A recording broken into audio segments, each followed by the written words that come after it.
একবার সুযোগ আসতে 18 বছর লাগে।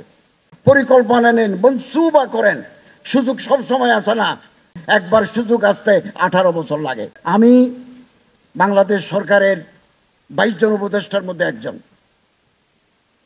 তো আমি তো গরম পানি ডেক্সির ভিতরে পড়ে গেছি, আমার ডানে বামে তো কেউ নাই সরকার পরিচালনায়। আরো মানুষ পাঠাতে হবে গভর্নমেন্ট পরিচালনার ক্ষেত্রে, অ্যাডমিনিস্ট্রেশনে দিতে হবে, বিচার ব্যবস্থায় দিতে হবে, পুলিশিং ভিতরে দিতে হবে, ল এনফোর্সিং এজেন্সির ভিতরে লোক ঢুকাতে হবে, পার্লামেন্টে লোক পাঠাতে হবে। তখন আমরা এই দেশে কোরআন হাদিসের আদর্শ বাস্তবায়ন করতে পারবো। কেবল গরম গরম বক্তৃতা করলাম, স্লোগান দিলাম, it is not sufficient enough for the movement. এটা কোনোদিন গরম বক্তৃতা দ্বারা কিছু হবে না।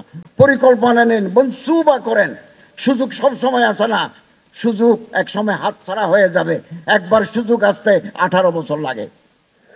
সম্মানিত সভাপতি, ওলামায়ে কেরাম, সুধী মণ্ডল,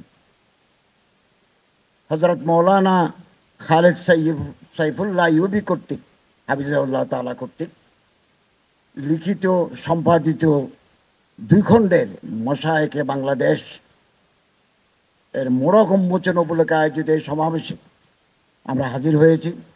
আমরা তাকে অভিনন্দন জানাচ্ছি। তিনি 484 জন আলেম, মুফতি, মুহাদ্দিস, মুতাকাল্লিম, মুনাজির এর জীবন কর্ম কার নামে তিনি আগায় করেছেন। এমন অনেক আলিমের জীবনী আছে যেগুলো মানুষ জানে না।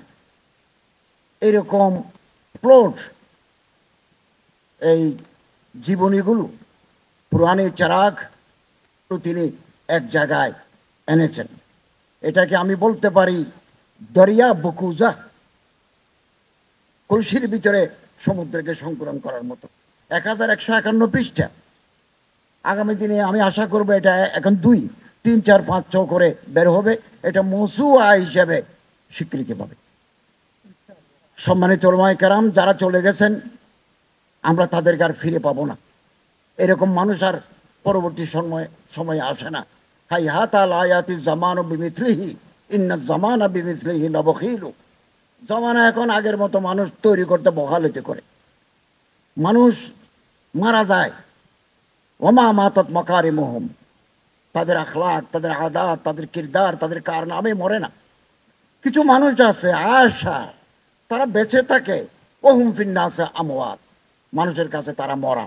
আমরা মরা হতে চাই না, আমরা জীবন্ত হতে চাই। সুযোগ সব সময় আসে না। জুলাই বিপ্লবের পর একটা অবারিত সুযোগ এসেছে, এই সুযোগ আপনাদের কাজে লাগাতে হবে। আর বিভেদ নয়, বিসংবাদ নয়, আলেমদের ঐক্যবদ্ধ হতে হবে। আমি বাংলাদেশ সরকারের 22 জন উপদেষ্টার মধ্যে একজন। তো আমি তো গরম পানি ডেক্সির ভিতরে পড়ে গেছি, আমার ডানে বামে তো কেউ নাই সরকার পরিচালনায়। আরো মানুষ পাঠাতে হবে গভর্নমেন্ট পরিচালনার ক্ষেত্রে, অ্যাডমিনিস্ট্রেশনে দিতে হবে, বিচার ব্যবস্থায় দিতে হবে, পুলিশিং ভিতরে দিতে হবে, ল এনফোর্সিং এজেন্সির ভিতরে লোক ঢুকাতে হবে, পার্লামেন্টে লোক পাঠাতে হবে। তখন আমরা এই দেশে কোরআন হাদিসের আদর্শ বাস্তবায়ন করতে পারবো। কেবল গরম গরম বক্তৃতা করলাম, স্লোগান দিলাম, it is not sufficient enough for the movement. এটা কোনোদিন গরম বক্তৃতা দ্বারা কিছু হবে না।